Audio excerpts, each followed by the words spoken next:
Hey guys. How's everybody doing today? Great. So first of all, I was going to talk about, I could talk about all the things that I've done in music or the different businesses that I've started, but after meeting everybody here and being so inspired and seeing how Tony has disrupted Vegas and everybody in the Downtown Project and Life is Beautiful crew is just changing things and innovating, I wanted to share a couple concepts that I have with you guys. So I'm going to talk to you guys about conscious disruption and mental Wi-Fi. So everybody do me a favor. Can you all stand up for a second? Stand up. Stand up. So I want you to turn to the person. Yes. Yes. That means it's here. You say yes. So I want you to turn to the person to your left. If you don't have someone on your left, turn to the person on your right.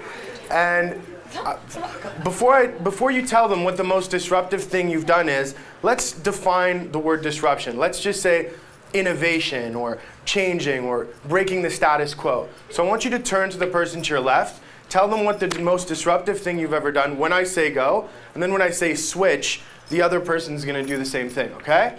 Ready? Go.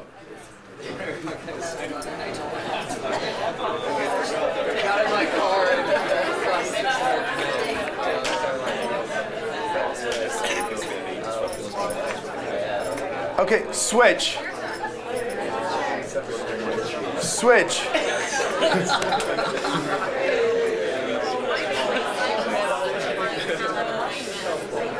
Okay, guys. Okay, settle down now. Settle down. Settle down. You guys are disrupting my talk right now, okay? That's not funny. Okay? Come on.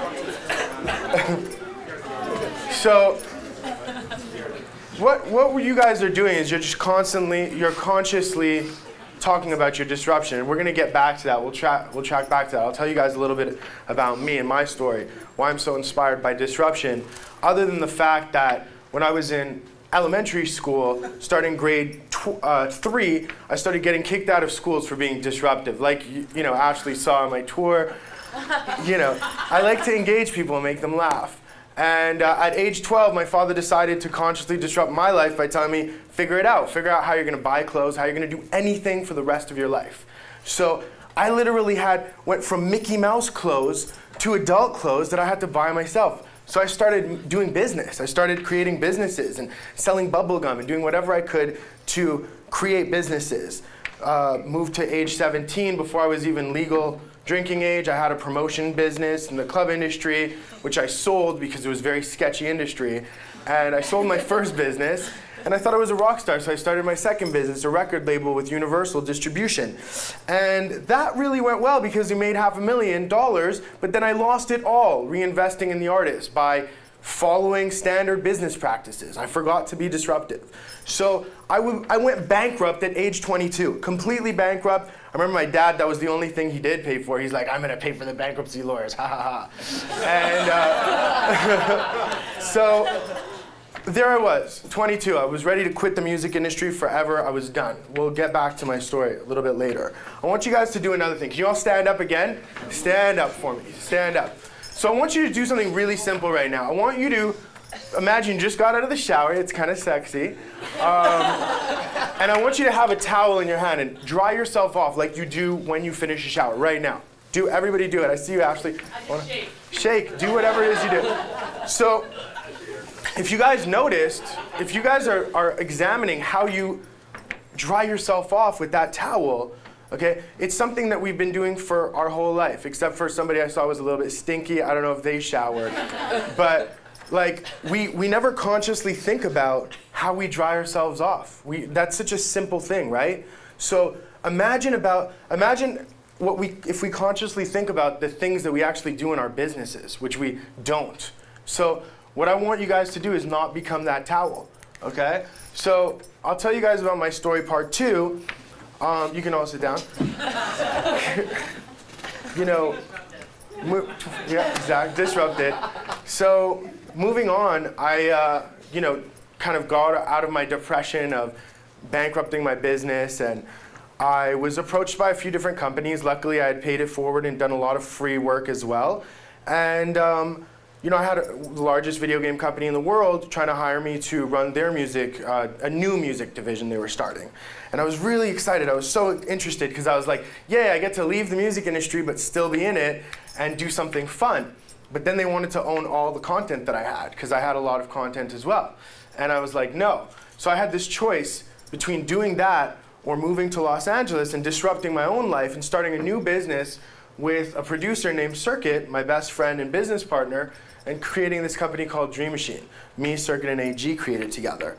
And you know, we did a great job, and Circuit's been very successful, and you know, he's made records with some of the top artists in the world. He's the #6 songwriter in the world right now. So it was really exciting, and I got a chance to disrupt my own life and take a big risk. And what I did with some of the proceeds is create this thing called the Disruptive Fund, which is a kind of incubator, if you will, for tech and businesses and different innovative people that need encouragement. And the idea behind the Disruptive Fund was, you know, encouraging young entrepreneurs and helping them make their dreams a reality. And that's how I disrupted my own life by saying, hey, with whatever it is that we make from this music industry, instead of going bankrupt again and reinvesting it into music, we'll bring it into another realm where I think the future of music is technology. So I want you to remind yourself to be disruptive. I want everybody to pull out their cell phones right now if you can. Can you pull out your cell phones, get a reminder? I'm also gonna get my water, hold on.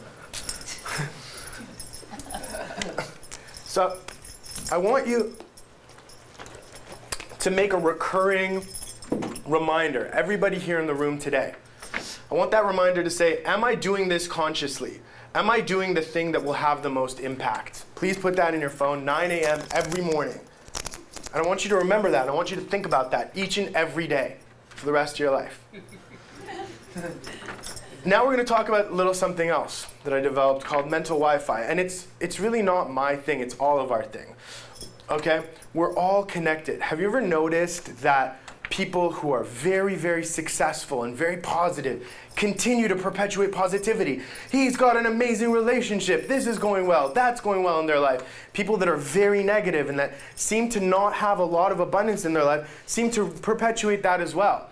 Okay? This is what I call mental Wi-Fi, and I realize that we're all so interconnected in this hive mind right now that it's something that we don't consciously think about. So I wanted to kind of bring it out and talk about it. So going from weak signal to hotspot, unlocking your network. I want to talk about the fact that even if you were one of those people who was very negative or in a kind of low signal mind frame, you can literally get a very high to hotspot signal by changing your environment, by changing the people that you're around, and by changing your mentality. So becoming a hotspot, abundance. One of the things that you could do, and one of the things that's happening right now, if you notice with this hive mind, is that there's all these communities erupting right now with thought leaders and innovators like what's happening right here, right now. Each one of you is a hotspot. You know, I was lucky enough to be a part of Summit, which I know a lot of you guys are a part of as well, and meeting other hotspots and other innovators, and you know, was able to learn so much about myself through that. I was able to inspire people that inspired me, and that's when I realized that there's something happening now that's absolutely crazy, and we all need to be a part of it.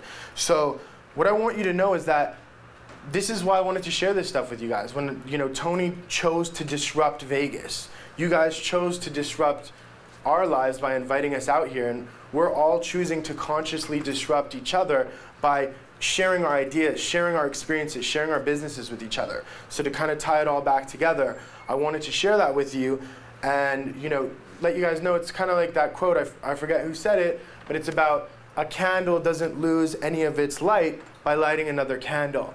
And that's how you become a hotspot. And that's how you become a disruptor, is by sharing what you have with the others and being open to that concept. Instead of being closed and thinking that we live in this society of scarcity, which we really don't anymore. So I'll leave it off with a last little quote by Martin Luther King that said, "Human salvation lies in the hands of the creatively maladjusted." So that's all of us, guys. Thank you.